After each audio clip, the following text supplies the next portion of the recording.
అధ్యక్ష, ఉమ్మడి రంగారెడ్డి జిల్లాలో 94 నుంచి ఎమ్మెల్యే అయినప్పటి నుంచి చూస్తున్నాం అధ్యక్ష. ఎన్టీ రామారావు ప్రభుత్వం తర్వాత చంద్రబాబు నాయుడు గారు రంగారెడ్డి జిల్లా భూములు అమ్మి సంక్షేమ పథకాలు అభివృద్ధికి వాడుకోవడం జరుగుతున్నది. తర్వాత వైఎస్ రాజశేఖర రెడ్డి ముఖ్యమంత్రి ఉండి వారు కూడా భూములు అమ్మి సంక్షేమ పథకాలు అభివృద్ధి కార్యక్రమాలు వాడుకుంటున్నారు.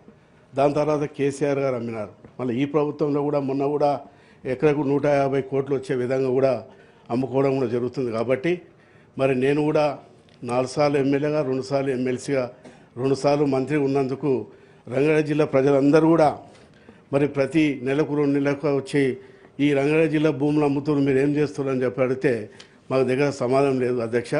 మేము అభివృద్ధి కార్యక్రమాలు చేయమనండి, ల్యాండ్ అమ్మి సంక్షేమ పథకాలు ఇవ్వమనండి. కొంత ఆ వచ్చిన ఏదైతే కోట్లాది రూపాయలు వస్తున్నాయో దాని నుంచి రంగారెడ్డి జిల్లాకు 30% ఇస్తారా, 20% ఇస్తారా, 50% ఇస్తారా, ఆ అమౌంట్ ఇచ్చి మిగతా అభివృద్ధి కార్యక్రమాలు వాడుకుంటారా, సంక్షేమ పథకాలు వాడుకుంటారో దీన్ని మీ ద్వారా మరి ప్రభుత్వాన్ని కోరుతున్నాం అధ్యక్ష. ఇది సీరియస్ ఉంటుంది అధ్యక్ష.